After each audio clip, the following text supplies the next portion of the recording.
thanks to HubSpot for sponsoring this episode. As a business and operations manager, a big part of my job is to solve problems. Some problems are fun, like finding new ways to better connect with viewers, but there are also problems that are just frustrating, like when technology is disconnected and I don't have access to all the data I need. HubSpot's connected CRM platform is easy to learn and use, so your teams will love it. It's got everything you need all in one place, whether you're just starting out or you're getting ready to IPO. HubSpot seamlessly connects your data and your teams, so growing your business is a joy for everyone. Check out the link in the description to learn how HubSpot can help your business grow better. Football Fusion Episode 3, Bills-Lions, Thanksgiving Day.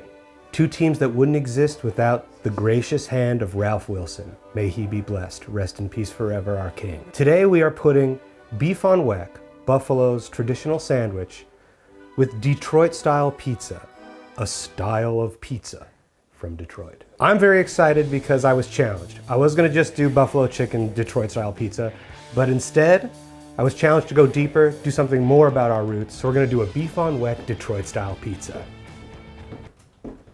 Not here to interact.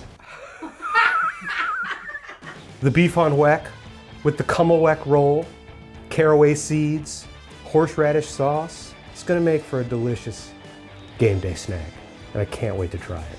Go Bills. We just lost to the Jets, but that, okay? Who gives a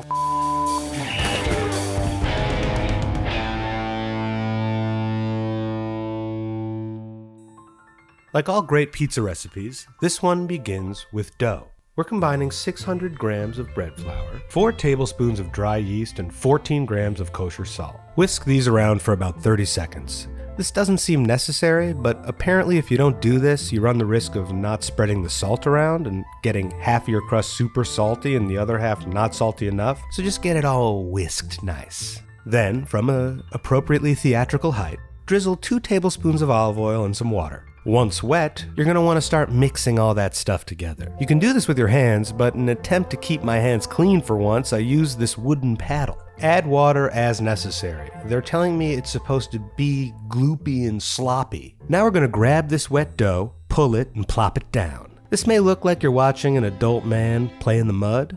You are. But really, I'm developing gluten. I don't know what I was thinking trying to keep my hands clean. We're honoring 2 blue-collar communities who love their football teams more than life itself. You gotta get a little dirty. Next, plop that gloopy mess into a bowl of oil. And that's it. We just made pizza dough. But if you're like me, you don't want to waste all that delicious dough on your hands, so you'll painstakingly scrape it off, knowing you're gonna get each and every bite. If you're worried that the dough seems extremely wet, so was I. I kept looking around like, no, this is wrong. But I was assured over and over that it was supposed to be this way. It's messy making pizza dough. You can always just buy it. Don't forget that. You gonna introduce me? How are people gonna know who I am? Bechamel? I'm coming, baby, I'm coming. It's okay. So I have to make a bechamel sauce. Yeah. I thought that was a kind of cheese. It's no, but it usually is used to make a cheese sauce. That's probably why you're associating it with it. But your earliest, we made bechamel together really early on in this thing. Remember when I did that Reddit AMA and I was like trying to make videos as answers to questions, which was ridiculous. Whoa. And you came over and helped me long film. night. You got that incredible shot of the bechamel being poured over the croque madame. Yeah. And that was maybe like the 3rd video ever on the channel. And now finally we're here. We're back. Finally we're back. But this time, the inspired twist, horseradish. Horseradish. Now, why horseradish? I already know, but for camera. Horseradish, they do like a whipped horseradish cream on top of this roast beef sandwich in Buffalo. What roast beef sandwich? Beef on Weck. Beef on Weck. Weck. So, to make a bechamel. Somehow this turns on. Okay, so we're gonna put this on probably medium high. The low end of medium high is where I'd probably want to live. And you're gonna add the butter to that pan. You see what's going on here? I'm teaching. This is a teachable moment. The butter's browning, so we got, no, we gotta start over. It's toast, it's toast. We had a little bit too much fun. As usual, the experiment went out the window because we were goofballing. We messed it up the first time. Now we got the right cookware. Now we got the right cookware so it'll actually work. Okay, so whisk this until it's foamy but not burny. Foamy but not burny. The foam is gonna kind of come and then go. And you can swirl it too. This might be easier for you. Just give it a swirl. You're looking pretty good and bubbly. I would add some flour. Not all of it though. All of it. All of it. Yep. And now briskly whisk. Briskly, briskly. All right, you're good. You're good. You're good. Take it easy there. This is scary. There's like only a little bit of stuff in there. Here, take it off the heat. Take it off the heat and give it a stir. This thing's pretty powerful, so. All right, back down. Milk? Good. Yep, and I think it's about time. So now, very slowly, one splash at a time. And stop. Whisk. There you go. Keep going. It's burning. There, it's fine.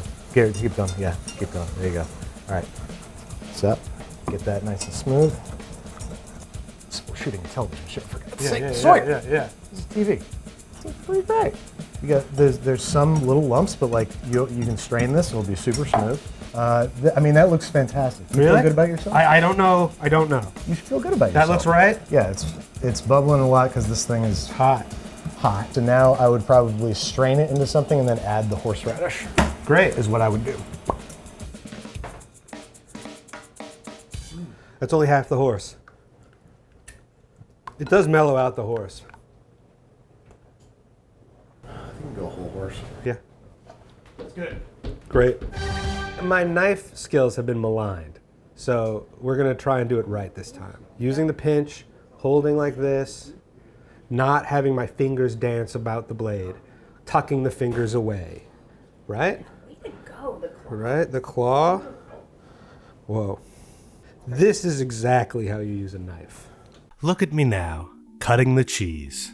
I'm also slicing this half pound of provolone in half so I can cube it. We want the cheese to spread evenly over the entire pizza, so I'm expertly cutting it into rectangles and then into cubes. For Detroit-style pizza, it is very important that your cheese is cubed, not shredded. It was a lot of cheese, but I powered through it.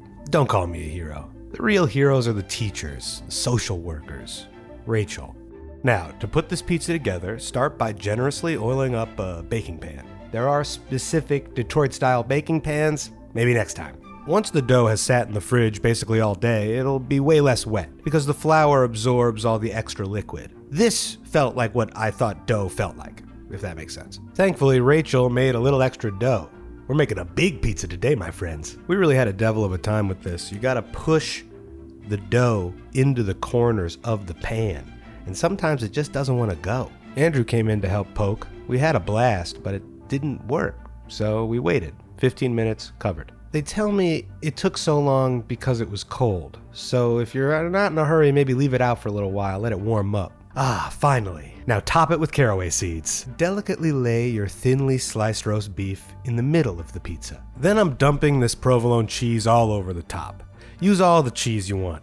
Put it everywhere. Make sure it lines the pan so you get that crusty edge. Finally, we're glazing this thing in bechamel sauce, making 3 even lines on top. Bake that sucker for 20-25 minutes or until the cheese is crisp and lightly blackened around the edges. Now all that's left for you to do is heat up your favorite beef broth, because this pizza needs an au jus. When it's ready, it should look a little something like this. Like a pizza. Wow. So. Oh, remember this? Hold on. What is the tone there? Is it two tones? It's, yeah, hold on. Ow!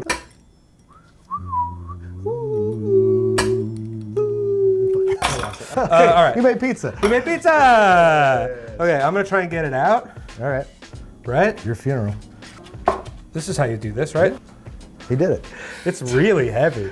I mean, it's pizza. Yeah. It's Detroit style. It's Detroit style pizza. It's Buffalo Detroit style. And some Some jus. Now, so, cut it. like this? I would go this way first. This and way? And then like that, like Prince Street. I mean, like a Detroit style pizza. Right, like Detroit Avenue. Not that New York specific pizza. that I'm Detroit talking about. Avenue pizza place. Yeah. Is this wrong? No, just This doesn't feel right. Just be Really? No! Now! Yes. Don't slide it, for God's sake! Rock it! It's a rocker! Rock. I thought the high school football coach thing would do it. It did, but I didn't know what I was doing. I was doing it. Rock it. Just rock it. Hard as you can. One more. It's over. See? Oh, Look at that. See? wow. Oh.